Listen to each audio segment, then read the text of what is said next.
Hey everyone, this evening we are out with the chickens. We always give the chickens our leftovers, as you see here. Some leftover bones and rice. Right here we got Big Egg White, which doesn't mess with anyone, not a bully, and very rarely anyone ever picks on her. Even though she's the biggest, she doesn't force her way in. She's kind of in the background just making loud squawking noises anytime she's dissatisfied with anything. This one right here, Red, is probably the most friendly. You can just grab her, pick her up, no hesitation, doesn't try to get away at all. As far as that, the most friendly. And this little black one over here is also probably one of the friendliest. It doesn't always let you just go and pick it up, but it is the one that will by itself hop up on your lap if you're sitting out here.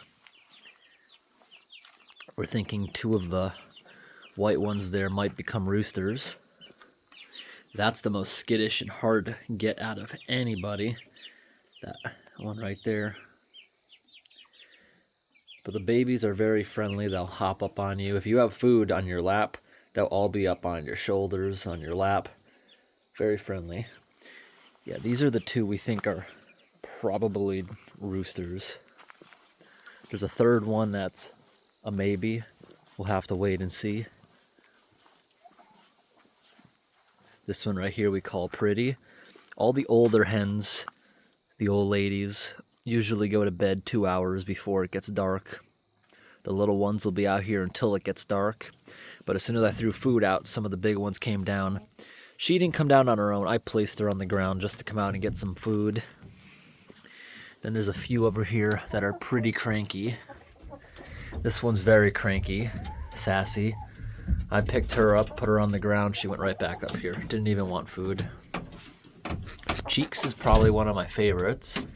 Very friendly. Call her the meat enthusiast chicken. She's always up for any leftover ribs, scraps.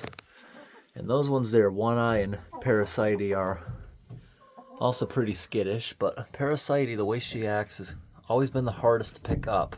One of the hardest. And today surprised me. Jumped up on the chair next to me and sat with me for a bit, which was pretty surprising. Cheeks is the best egg layer. Some of the black ones are definitely laying eggs because they lay bluish eggs. Haven't got one in a few weeks, but we were getting a bunch when it was hot out. Don't know what the issue is at the moment. Red definitely lays eggs sometimes. Pretty definitely lays eggs sometimes. Big Egg White definitely lays eggs sometimes. So I think the majority of the old ladies sometimes lay eggs, but because they're older, it's not every day. Sometimes here and there. These ones might start laying a few eggs during the winter, but likely they'll start up during the spring thaw. They should start producing a bunch of eggs. This is all the dust bath areas. And there's fireplace ash, which helps kill mites. One egg right there. Someone made this into a nesting area. And also we think a few of them are roosters, so maybe we'll let them have some fertilized eggs. Some of the hens can raise some babies maybe in the spring. This right here is crushed oyster shells. Kind of looks like aquarium gravel. Good for calcium. They need a lot of calcium to help not get soft eggs. Calcium's also mixed in with their regular food. We throw in little bits of grit and gravel. They have to eat that. It helps them digest. They love leftovers. We've been feeding them tons of corn on the cob. They love that. They even eat the husk sometimes. They like to play in the mirror over there.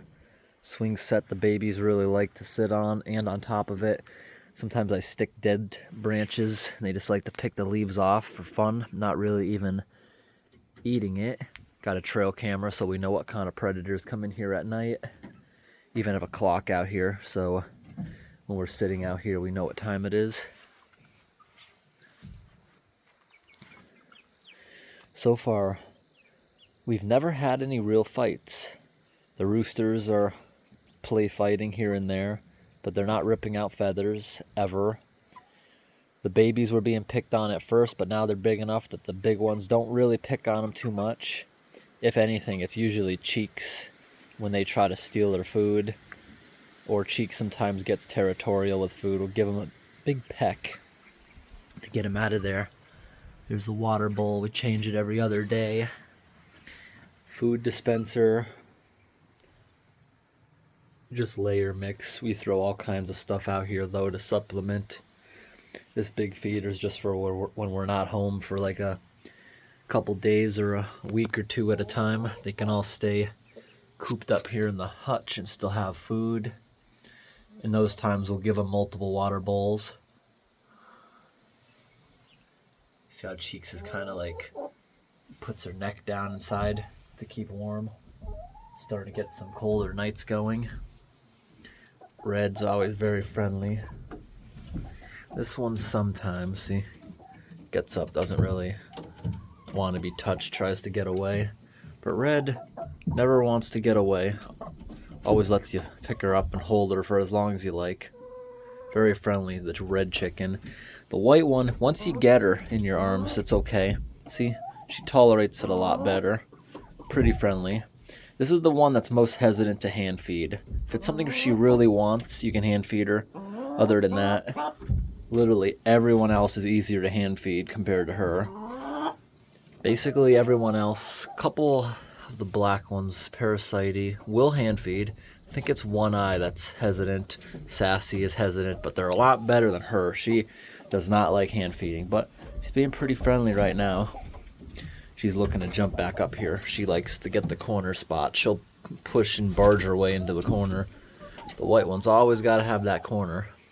Sometimes the babies will sleep over here. Sometimes they'll go in their own hutch. During the winter, none of them will be here in the small hutch. They'll be in the other one, which is insulated on some of the walls.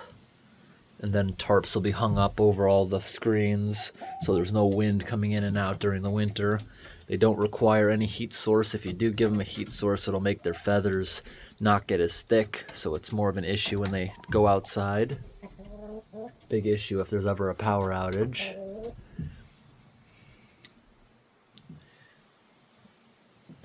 It's becoming bedtime. It's still sunny outside, you can see, but the older ones all come up here and get sleepy well before the babies. 1, 2, 3, 4, 5. Yep, all the older ones are in here at the moment.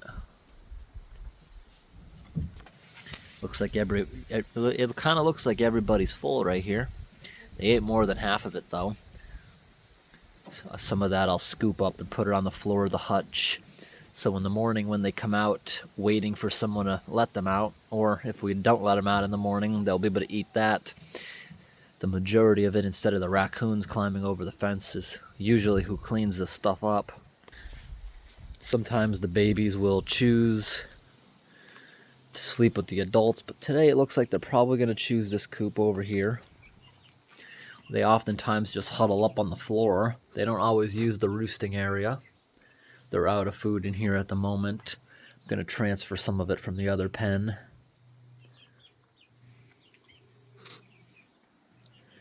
But yeah, the raccoons will do some cleanup, but we also have to make sure raccoons can't get in here at night. They will kill and eat chickens.